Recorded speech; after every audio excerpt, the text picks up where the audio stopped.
Events are shaping up to make 2017 a prophetical year to remember. From the standpoint of Bible prophecy, the center of everything is Israel and its capital Jerusalem. And certainly today that locality is the eye of the storm as far as world events are concerned.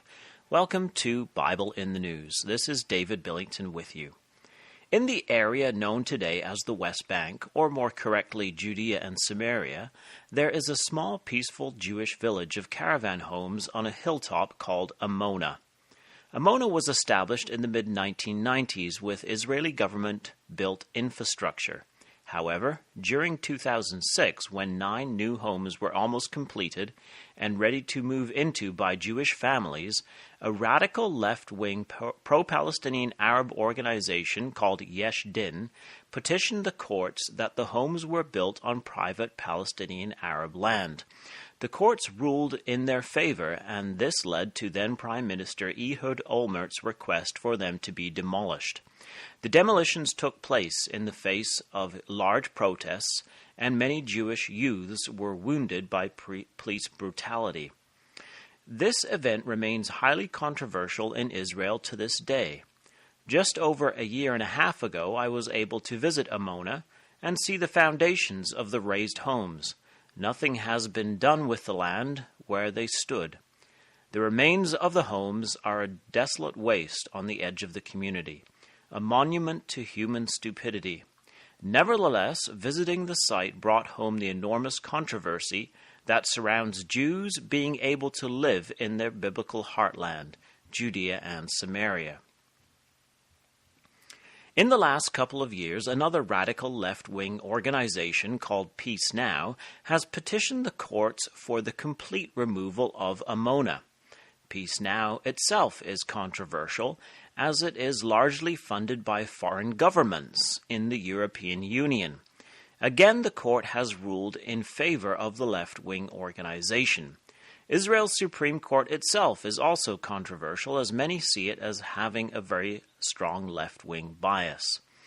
According to the law, the Netanyahu-Likud government must carry out the demolition, but the government has been eager to avoid a confrontation.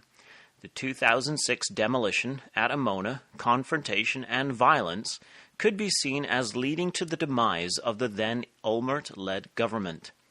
Today it is reported that the government will ask the Supreme Court for a 1-month delay in the demolition order, as there is nowhere to move the evacuated families.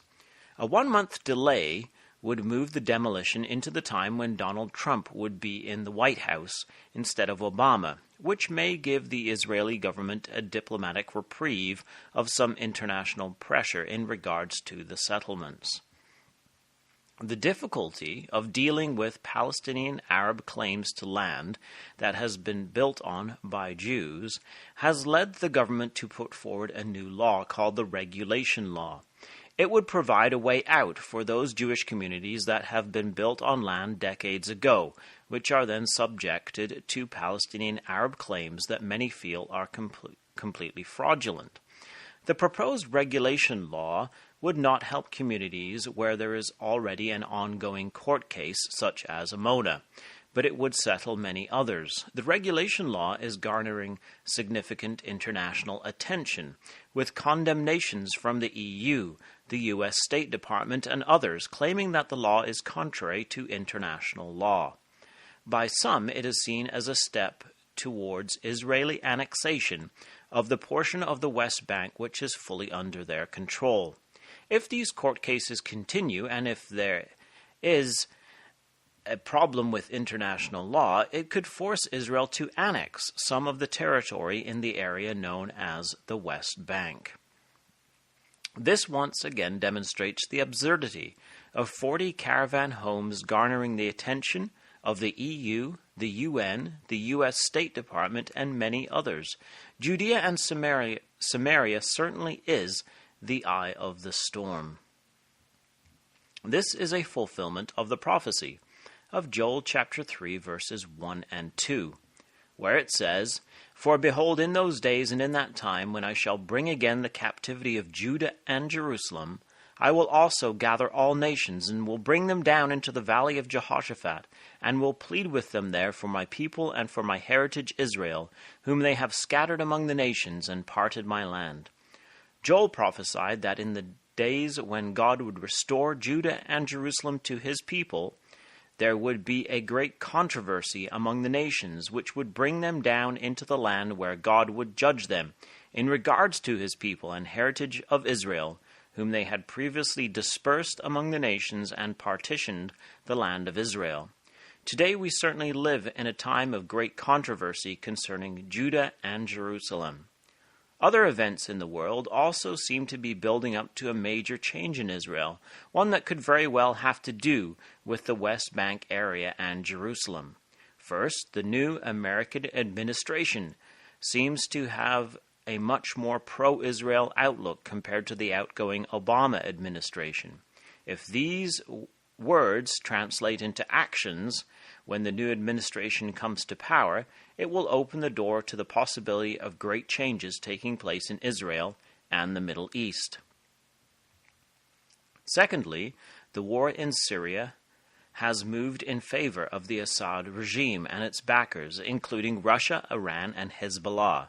Russia is now firmly implanted in Syria, which is changing the dynamic of the whole region.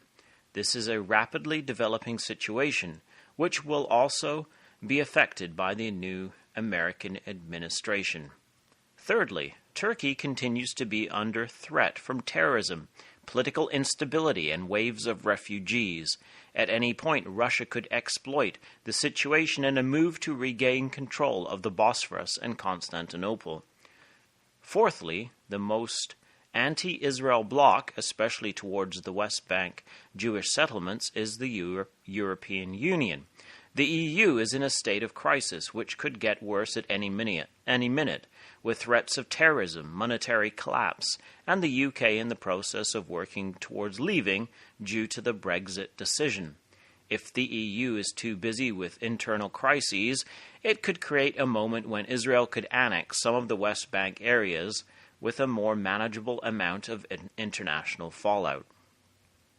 As has been mentioned on Bible in the News, 2017 marks 50 years of the reunification of Jerusalem since 1967, and 100 years since the liberation of Jerusalem from the Turks and the issuing of the Balfour Declaration in 1917, viewing with favor the establishment of a national home for the Jewish people. It is very exciting as we see events leading towards a prophetically momentous 2017. Come back again next week, God willing, to www.bibleinthenews.com.